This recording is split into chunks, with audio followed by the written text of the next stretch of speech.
One of my least favorite phrases in the English language is the concept of buy one, get one free.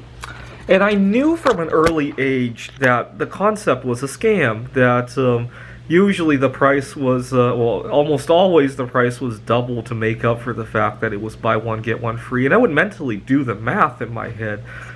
I think that when I was a kid, the first concept of buy one, get one free I ever heard of was probably at a grocery store.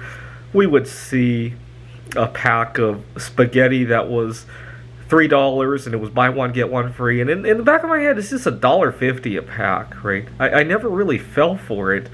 But I gotta say that I'm not immune to financial fallacy. I have a problem with numbers. Certain numbers seem a lot larger than they deserve to be for some reason. Some people think that when the Dow gets to 10,000 or 100,000 or 30,000 or some round number, that there's a psychological barrier. I actually don't fall for that. I know that, for example, when I go to the store, let's go back to that spaghetti again. I know when it's $2.99. I know it's $3. That has never bothered me. But certain numbers really give me a major headache once the threshold is reached.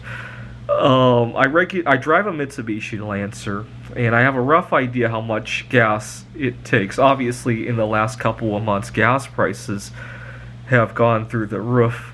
And at the beginning of the year, it was costing me. I usually fill up when I'm about a quarter of a tank. So I remember it was costing me 24, 25, 26. But when it hit the 27 number, oh my God, all of a sudden I had a heart attack. But between 27 and 20, it's not so bad anymore. Between 29 and 30, not so bad anymore. Between 26 and 27, there was a huge jump. And I don't know why. That number, 27, seems to be a big number for me for some reason. Even, I don't do this anymore, but when I was dating, when a girl hit 27, she got really old compared to 26. I don't know why. It's just a numbers fallacy for me. The other place this fallacy comes up is a lot of people say you shouldn't get a tax refund. I cringe when I listen to financial advisors online, like Dave Ramsey, like Susie Orman, and they're always preaching that you need to adjust your tax withholdings. I guess if you're using that to pay off debt faster, right? If you're going to use your tax refund to pay your credit card bill, and you adjust it, and then you use the difference to pay your credit card bill, that makes sense. The problem is not everybody's going to do it that way, right? I know I wouldn't. And the reason I know is because a couple years ago, I had just landed a job. I got really consumed with various things, and I didn't get to adjust my tax withholdings. And to top it all off, I also didn't get around to filing my taxes that year. And I got busy with the Computer Olympiad, with traveling to the Computer Olympiad.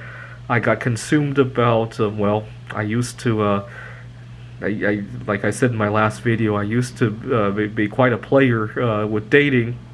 I got consumed about all that. And so when I finally got around to filing my tax returns, there were 3 tax returns, and all of them had way too much withheld. And I got my refund, and I had some other money as well, and I used it to buy a 1,000-ounce silver bar. And I just cannot imagine, if I had gotten bit by bit that money, that I would also buy that same 1,000-ounce silver bar. I just can't imagine. For one thing, I happened to get the tax refund when silver was at a dip. I mean, I got lucky. That's one thing. The other thing is, I just can't imagine consolidating an extra $100, $200 in every check into anything meaningful. Anyways, it just goes to show that, see, even Dave Ramsey acknowledges that, right? He would tell you to never use a credit card to get rewards, because he knows that there's more to money than the numbers, right? He knows that. Susie Orman knows that. But for some reason, getting a tax refund is universally bad, right?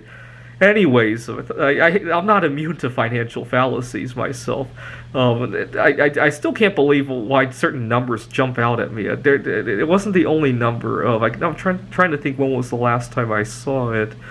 I know 99 cents doesn't bother me, but I know some other numbers have caused me to my mind to explode at times. Anyway, I'll think of it when it comes up. Anyways, I'm not immune to financial and numerical fallacies.